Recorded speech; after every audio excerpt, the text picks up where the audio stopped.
बोलो राधे राधे। जय श्री कृष्ण। आपका दिन मंगलमय हो। कान्हा जी आप पर सदैव कृपया बनाए रखें। नारद जी बोले। इस प्रकार विष्णु पार्षदों के वचन सुनकर धर्मदत्त ने कहा, प्रायः सभी मनुष्य भक्तों का कष्ट दूर करने वाले श्री विष्णु की यज्ञ, दान, व्रत, तीर्थ सेवन तथा तपस्याओं के द्वारा विधिपूर्वक आराधना करते हैं। उन समस्त साधनों में कौन सा ऐसा साधन है जो भगवान विष्णु की प्रसन्नता को बढ़ाने वाला तथा उनके सामीप्य की प्राप्ति कराने वाला है। दोनों पार्षद अपने पूर्वजन की कथा कहने लगे। हे द्विज श्रेष्ठ, आपका प्रश्न बड़ा श्रेष्ठ है। आज हम आपको भगवान विष्णु को शीघ्र प्रसन्न करने का उपाय बताते हैं। हम इतिहास सहित प्राचीन वृतांत सुनाते हैं, सावधानी पूर्वक सुनो। ब्राह्मण, पहले कांचीपुरी में चोल नामक एक चक्रवर्ती राजा हो गए हैं।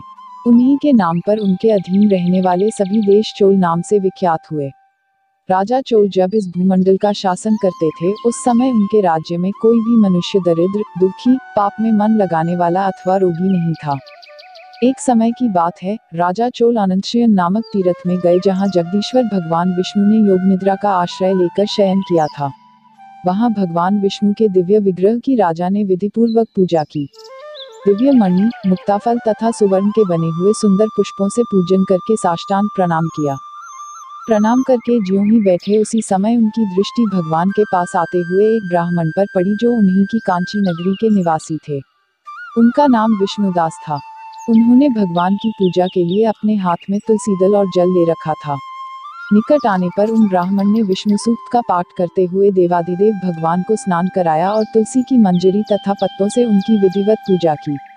राजा चोल ने जो पहले रत्नों से भगवान की पूजा की थी, वह सब तुलसी पूजा से ढक गई। यह देखकर राजा कुपित होकर बोले, विष्णुदास, मैंने मणियों तथा सुवर्ण से भगवान की जो पूजा की थी वह कितनी शोभा पा रही थी, तुमने तुलसी दल चढ़ाकर उसे ढक दिया। बताओ ऐसा क्यों किया? मुझे तो ऐसा जान पड़ता है कि तुम दरिद्र और गंवार हो, भगवान विष्णु की भक्ति को बिल्कुल नहीं जानते। राजा की यह बात सुनकर द्विजश्रेष्ठ विष्णुदास ने कहा, राजन, आपको भक्ति का कुछ भी पता नहीं है, केवल राजलक्ष्मी के कारण आप घमंड कर रहे हैं। बतलाइए तो आज से पहले आपने कितने वैष्णव व्रतों का पालन किया है? तब नृपश्रेष्ठ चोल ने हंसते हुए कहा, तुम तो दरिद्र और निर्धन हो, तुम्हारी भगवान विष्णु में भक्ति ही कितनी है।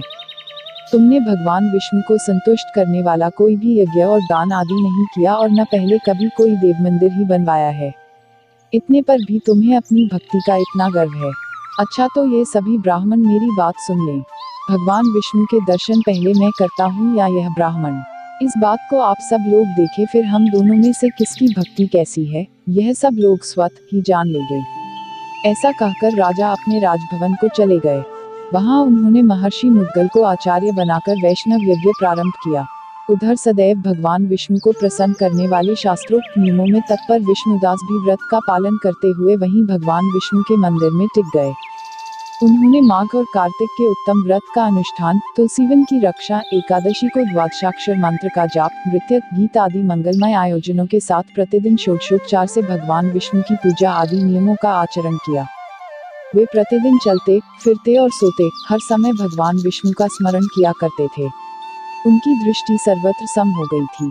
वे सब प्राणियों के भीतर एकमात्र भगवान विष्णु को ही स्थित देखते थे। इस प्रकार राजा चोल और विष्णुदास दोनों ही भगवान लक्ष्मीपति की आराधना में संलग्न थे।